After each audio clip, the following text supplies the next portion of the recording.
We are now joined by today's winning driver for the Am Better Health 400. That's Joey Logano, driver, the number 22 Auto Trader Ford for Team Penske. And Joey, you have such a rich history and a legacy with this racetrack, but today is your first NASCAR Cup Series win here. What was the difference for you today? Finally. We've been so close so many times here to get a win, and it's meant so much to me, just the memories, right? Like, I was here when Harvick got his first win, right? I remember watching that from the grandstands and how cool that was. And racing here with my parents, running Legends cars, thinking about the first time we drove down here and driving through the infield tunnel and thinking this was the biggest racetrack we've ever been to. And we were just down visiting, and we met Kenny Reagan, who runs Legends of Georgia over there, David's dad. And he said, why don't you race a Bandolero and give it a shot? And we did that day. He let us rent one for the weekend, and we raced, and then came back down here about 6 months later when we moved and started racing right here and ran so many races. There's so many memories of showing up here Monday nights and practicing Wednesday nights, and then Thursday nights we'd race. And our race shop was 2 miles up the road. I lived in the condo up there, and the dream was always to race on the big track, right? It's every time you run that quarter mile over and over again, the dream was, man, someday I just want to go straight and hit the big banks. It was what it was about for me. And I guess this win here is for those kids. I got to meet a lot of them this weekend. I'm sure you guys saw them around, a lot of kids that race, and just shows that you keep working hard and chasing your dreams, and the dream of always driving a cup car into that victory lane came true today. It was really neat. That's awesome. Let's go ahead and open the floor for questions. We'll start with Jordan, and then we'll go to Kelly. Jordan Bianchi, The Athletic. How would you describe that battle with Brad? Like a cat and mouse, a chess match? I mean, it's just lane versus lane is what it was, right? Inside versus outside. And I mean, there was times that I could have almost cleared him and moved up, but I really wanted to get my teammates cleared because I'd much rather have my teammates behind me if I could. And I knew how fast the Team Penske cars were. Obviously, they qualified fast, and I felt like, man, if I can just get them clear, I have a better chance of winning this thing. And I thought I messed up because there, with 4 laps to go, the outside lane got like 4 cars cleared, and I was like, oh man, I'm too far back. One of them was going to pull down in front of me, and now I'm not the leader of the lane. And then it all kind of changed as quickly as I thought that. Corey moved down to the bottom lane and gave me a hell of a push down the front stretch, and was able to clear the 20, who was second on the outside at the time, I think. Or maybe it was a 45. I don't remember, actually. I think it was a 45. And was able to get to Brad's back bumper, and I thought, man, I just got to break the plane here. I got to get the insider. I got to get one or the other. I can't let him stop my momentum. And was able to get to his outside. Off the corner, he had me pinned up against the wall, and that really was what pinned the 20 behind me to where he had to push me down the back stretch. And so when I backed up to him and got the push, that was enough to clear me with plenty into the final corner and be able to race them side by side and kind of get the victory lane there. So just a really fast Mustang, very fast Team Penske car, and just special to win here for multiple reasons. We talked about just the heritage, but also Auto Trader's backyard, Coca-Cola's backyard, and headquartered in Atlanta is a lot of really big things for winning here. So great day for sure. Was there any move? I mean, were you anticipating every move he was making because you know him so well, and you like, oh, he's going to do that, and then he did it? I mean, I know Brad really well, on and off the racetrack, right? And I know he's going to do anything to win a race, and rightfully so, right? I wouldn't say our racing mentalities are very different, and that's why I feel like we get along well, but we also sometimes have clashed on the track every now and again, not very often, but we both race really, really hard. So I felt like we were definitely gonna duke it out, but when I got to his outside, it was either he was gonna wreck or we were gonna just race and hopefully he was gonna get the big push on the bottom. That was his only hope there. So it just ultimately ended up working out fine. But yeah, I mean, it's fun racing with him, to answer your question, I guess, because you kind of have an idea of what he's thinking a little bit. But And also with TJ, right? He's a spotter, and he was my spotter for years, so I kind of have an idea of what information TJ's feeding him, and it all just kind of worked out for us. Yep. We're going to go Kelly, Dustin, Bob, Dalton. Kelly, CrownRacer.com. Joey, you spoke there about trying to, on the bottom, trying to get your teammates clear. Coleman was giving you really good information about Austin getting tight off the corner. He kept losing momentum down there, and the bottom would drag back a little bit. Did you ever have thoughts of ditching the bottom, or you seem to be stayed pretty committed to the bottom? I did stay committed to the bottom because my teammates were down there. And Coleman did an amazing job kind of painting that picture of what that looked like for me. He's so good at what he does. It's ridiculous. It's so much fun to listen to him and talk to him before the race, and the homework that he does and how well he understands the sport. It really helps me. And when he was telling me all this stuff, I'm like, I know, like I see it. He's telling me about it. I'm like, I know, but I wonder if I should get up, but I really wanted my teammates to work with me, and it's hard to have that conversation back and forth while we're racing, but I really felt like the Team Penske cars were so fast, and I just thought, man, if we stay together, it'd be good. And then towards the end of the run is when no one was able to stay close enough together anymore, right? The 2 was falling off the 12, and they couldn't really stay close enough to keep the run going down the straightaways, and that's when we started kind of falling apart. Just probably too many laps on the bottom and grinded the tires off of them, and it's not much tire wear, but there is some. Tires did mean a little bit, and I think eventually when the tires were starting to wear, handling is coming in, and I think that's where we eventually just kind of lost each other there towards the end. You said after wrecking out at Las Vegas, the Fords were behind. Last week seemed like a long day for you guys. You fell behind early at Phoenix. Is today a step in the right direction, or was today more an indication of the super speedway speed that you all have? It's an indication of the direction we've went. I think it's pretty obvious. I think the whole garage knows what direction we've gone at this point, and where our strengths are going to be and where our weaknesses are going to be. And our strengths definitely, obviously, when you see the top 8 qualifying is Fords, well, you pretty much know what their strengths are at that point. And right, I mean, it's pretty easy to see it. So that was we knew we needed to come here and maximize our day. And stage win, a pole, leading a bunch of laps.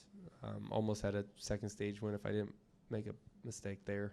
But ultimately, at least I didn't make a mistake on the last lap. Dustin? Dustin Long, NBC Sports.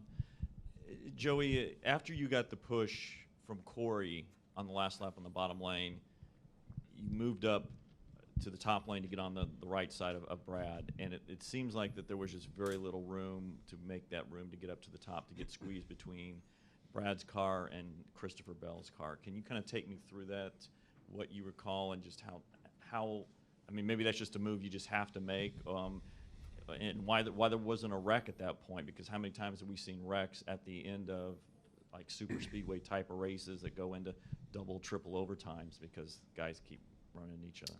Yeah, I mean, I just worked out. I don't know. My car was able to take a push really well, and when Corey clobbered me at the start finish line, they gave me such a big run, and I thought it's going to be close to clearing the 20. I think I can, and I committed to the move, and it was either he was going to have to release the wheel, lift, or something. I was going to come up, because when you get a run like that on the last lap, you can't lift. You can't. And I knew, Brad saw I was on the bottom, so he's going to block the bottom initially. So I have to go where he's not. And where he's not is going to be up the racetrack. So I had to get up there and try to slip to his outside. And ultimately, that's the move that was going to win the race, right? If I got to his inside, you have a chance, maybe a 20% chance of winning the race, depending on what kind of push you get down the backstretch. But most likely, we weren't going to win the race. And so when I had a big enough run, and I thought, man, I could open the wheel and maybe get to his outside here, that was kind of the difference maker. And once I broke the plane and pulled him back, then it was pretty much game over for him. Obviously, Corey would have loved to have won, but he said he certainly was happy for you with the friendship, I guess, that you guys have. Career best fourth place finish for him. To see somebody, I mean, we've seen it before at this track and some others, Daytona, Talladega, but to see somebody who's had to fight, struggle, and to get these opportunities from your perspective, what is it like to see somebody like Corey get a top 5 and have a career best finish today. Yeah, it's a great day for him. Shoot, he almost won the race here last time, so I don't think any of us are surprised by it. When the race is coming towards the end, I was like, oh, there he is. Where's he been all day? And Corey just kind of popped up there. So, they've obviously given him a really good handling race car that can go fast and be able to allow him to make some moves on the racetrack. And he made some good moves there towards the end, and obviously got himself a good spot. And his thing is, he had to run. If he went underneath me, he's probably not winning the race, right? His best chance was to give me the shot there, and so it worked out well. There's another kid that raced out there with me when we were kids, right? And now we're working together out there on the racetrack. It's pretty cool. Yep. Okay, we're going to go to Bob, then to Dalton, then to Toby. Bob Hawkers, Fox Sports. I have 2. The first, so were you surprised there was no big wreck at the end of this race? Yeah. It happens every time. And if you watch the truck and Xfinity race, well, if you would probably bet on it, there was going to be a caution at the end of this thing. And there was a few, but they never really ended up being really big crashes. Everyone did a good job at avoiding them. And, I think one of the biggest things is that everyone bolts a lot more grip into their car when they come here compared to Daytona or Talladega. They got their cars trimmed out more, and the cars are able to take a push better, right? Think about how hard we were hitting each other. If you did that at Daytona, you wreck. So it seems to me the fix is just a little bit more grip, allowed everybody to, be able to handle their race car. And honestly, Goodyear brought a better tire, and the teams have learned a lot too. So a lot of the cautions before were from tires popping. We didn't have that today, right? To the point that you had green flag pit stops. We didn't really think that was going to happen. Let's be honest. We didn't think green flag stops was going to happen. But and it all went smooth too, right? The new pit road, all that stuff, it worked out well. And speaking of things that you didn't think were going to happen, I would say your performance at the previous 2 races, Vegas and Phoenix, especially after last year winning both those races, I assume it was maybe, I don't know if you would characterize it as maybe startling, but kind of what was the attitude of this team, or maybe were you guys deflated after last week at all, or what was the atmosphere around your group? I would say deflated. We know the situation we're in this year, and we know we have to be perfect all the time. And if there's a team that can do it, it's this team that knows how to do that. And we were not perfect last week in Phoenix, right? I misguided the team with the setup after practice, and we paid the penalty with the first run of the race. And then by the time we got it good, we got going pretty well, and then we had a rough day on pit road, and we weren't perfect. If we were perfect, we could have done exactly what the 12 did and had a chance to win the race, right? And if we were too far back to put 2 tires on it and have a chance to win there. So we can win anywhere at any point because the team's strong. We just had an off day, right? That's all I can say. And we know when we come to racetracks like this, we're going to be really, really good and have the dominant race cars. And so we need to maximize days like this, like we did. And so just a different situation than we had last year. And we just have to learn to race a little bit differently. Okay, we're going to go to Dalton, then to Toby, then we're going to go upstairs to the press box. Go ahead, Dalton. Hey, Joey, Dalton Hopkins from FrontStretch.com. So I got this stat from a coworker, and apparently this is your first Cup Series win for Penske with a primary sponsor that's not Shell Pennzoil. That's true. Were you were aware of that? Oh, yeah. So can you talk about... I've been reminded. Well, excellent. So can you talk about what a win for these sponsors mean? We always hear about what they mean for, the race teams and the drivers and things like that, but can you talk about how much a primary sponsor values finishing so well on a car in victory lane? It means a lot. Auto Trader's been a partner of Team Penske, I think, for 8 years or so. And they won here, I believe, with Brad in the past. And I've been close a few times, and I've wrecked this car plenty of times. So it felt good to finally win with this thing. You know, and then, yeah, it feels kind of weird that, like, you know, I've, you know, with AAA on the car as well, we've been close so many times for the last 10 years, and haven't been able to win with that one yet either. So, yeah, finally won one without the shell on the car, and definitely a little different for sure, but nice to get them a victory as well here. So we'll try to click one off for AAA later this year too. Thanks. Toby? Hey, Joey. Toby Christie, TobyChristie.com. You talked earlier about the amount of knowledge you have about Brad Keselowski because you guys have run together so many times in the past. Talk about the respect level that you guys showed to each other. I know things were intense in the last few laps, but it seemed like there was a lot of respect shown in the last couple laps. Yeah, I think we both know we're good at this, right? Like, I mean, I feel like Brad is one of the top 5 best speedway racers on the racetrack. I feel like I'm in there, and there's a few others that are in there that you just know are really, really good at it. And, you know, when we're kind of duking it out back and forth, we're side by side, and we're side drafting each other and all this, like, okay, like, this is, you know, what you would expect. And it's fun going up against the best like that. You know, it's he works really hard at it. He studies it. He's really smart at speedway racing for sure.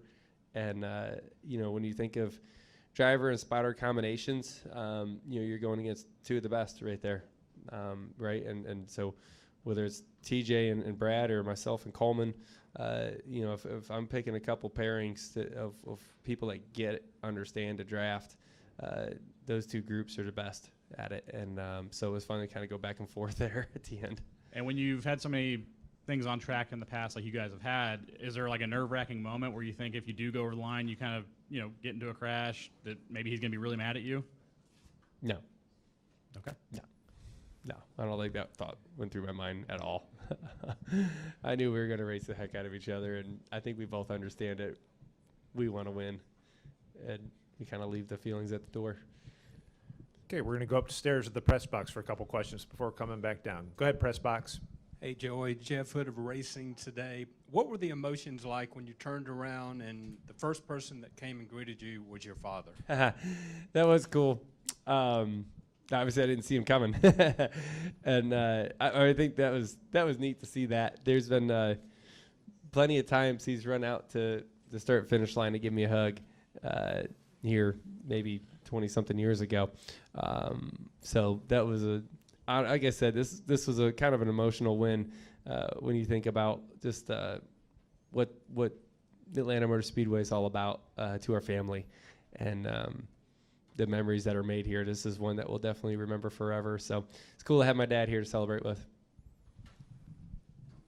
Additional questions from the press box? Chris Knight, CatchFans.com. Joey, with how draining or mentally challenging is Atlanta now compared to a Daytona or a Talladega? I mean, every cup race is tough. It doesn't matter where it is. It's all tough in its own way. You know, in Atlanta, you know, now the speedway racing that it is, but it's also, you know, handling comes into play a lot, and you got to think of it in a different, you know, light than what you do at those type racetracks at Daytona or Talladega. It's kind of a mix in between it. It's confused on what it wants to be.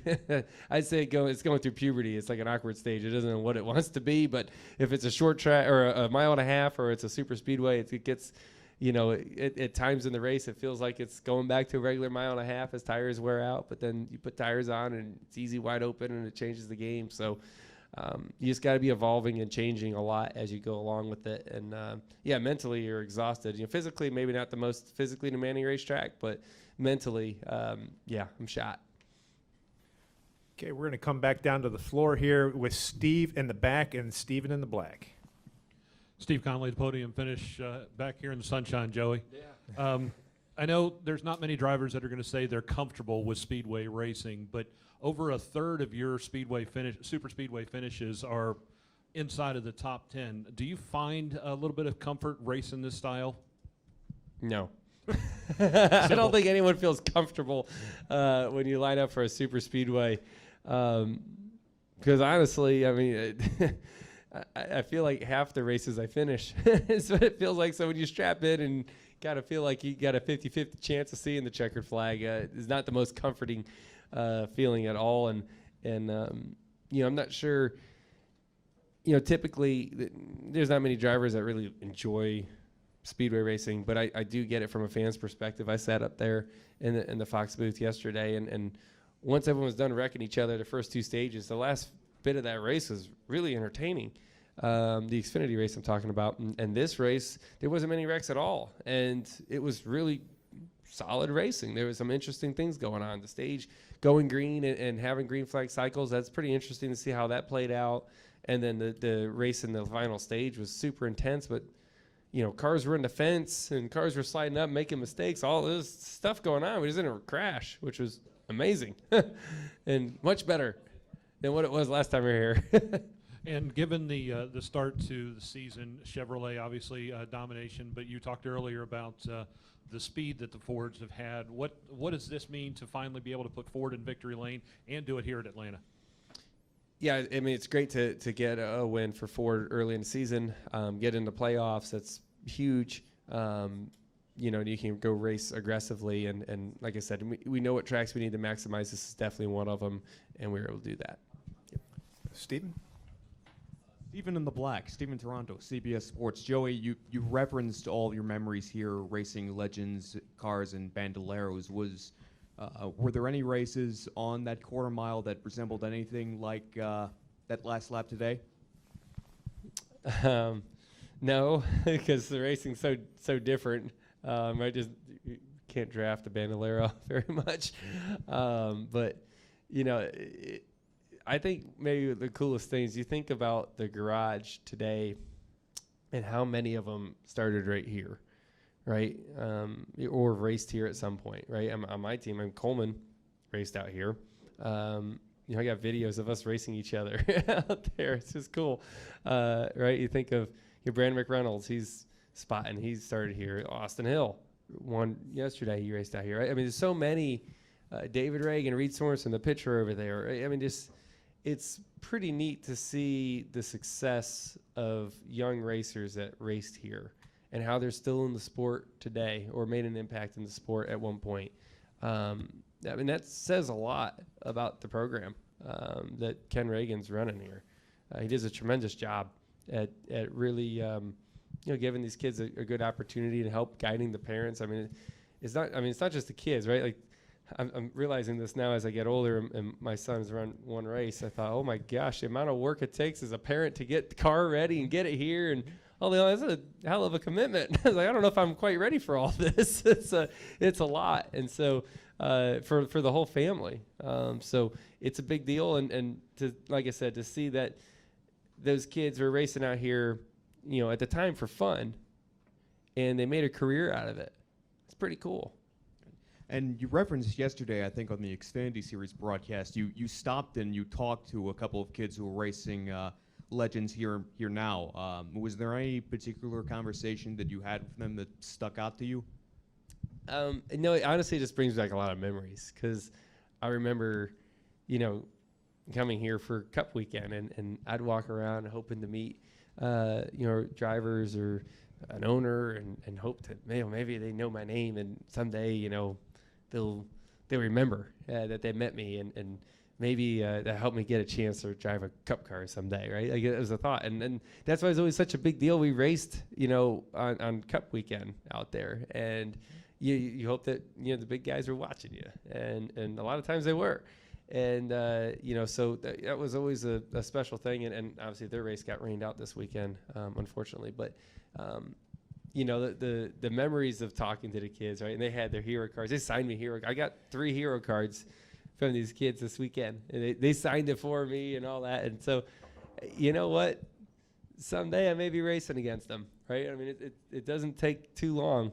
It was 10 years before this. I was trying to get Tony Stewart's autograph 10 years before I took his ride. Well, I didn't take his ride. He left, but I replaced him in his car. And right, you think about 10 years goes by just like that. I'll be pretty old in 10 years, so I don't know at this point, but at some point there's definitely a chance. Well, hang on to those hero cards. Thank you, Joey. Yes, right. Okay, we're going to go up next to Deb, and then we're going to go to Doug, and we'll finish up with Hunter. Deb Williams, Auto Week. Joy, you talked about Coleman Presley earlier, and you have spotted for him at Hickory when he raced late model. Do you feel like there's so much good communication and relationship there because of his background as a driver and his family's background? Yeah, I mean, Coleman's my best friend, right? I mean, we grew up together. We were roommates when I moved out of my parents' place, and like we talk to each other every day. There's probably no one besides my wife that knows me better than Coleman does. And so we're able to prepare together and understand what each other's thinking before the race starts. And yeah, I think that's what's made us a real, threat on the racetrack, is that he knows me, right? He knows exactly what I'm thinking, and he can guide me into the right scenario, even if he knows that I'm thinking a certain direction. And if he sees it's wrong, he can, before I even make the move, he knows to tell me not to do it, right? Like, give me enough information to say, oh, it ain't the time, bud. So that's just a really valuable thing to have. Even during the race, he knows when I'm going to need some kind of information from Paul, and be able to communicate that to me without me asking, right? The distraction of wondering and inside the car is not good, right? And so I think the relationship is the number one thing that makes us great, but I also think his racing knowledge is second to none up there. He really just truly understands speedway racing for one, but just racing in general. Coleman can call a race if he ever had to. He's just smart, gets it. And so I think those things, together, him being able to communicate what he's seeing to me, it works out really well. So I think when you get the three of us together, right, Coleman, Paul, myself, on the radio, the communications is good, and we're able to kind of fill in each other's gaps, right? We're three very different people, and we're able to kind of fill in each other's gaps, which makes us a solid team. Yep. Doug? Thank you, Matt. Doug Turnbull from PRN and WSB Radio in Atlanta.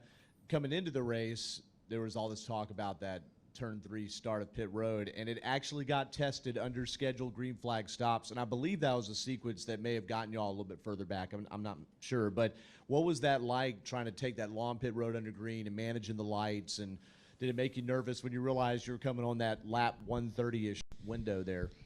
I wasn't as nervous about myself doing it. I was more nervous about a caution coming out after we pitted and it hasn't cycled through and you're stuck down. I don't know if we're down 1 or 2 laps.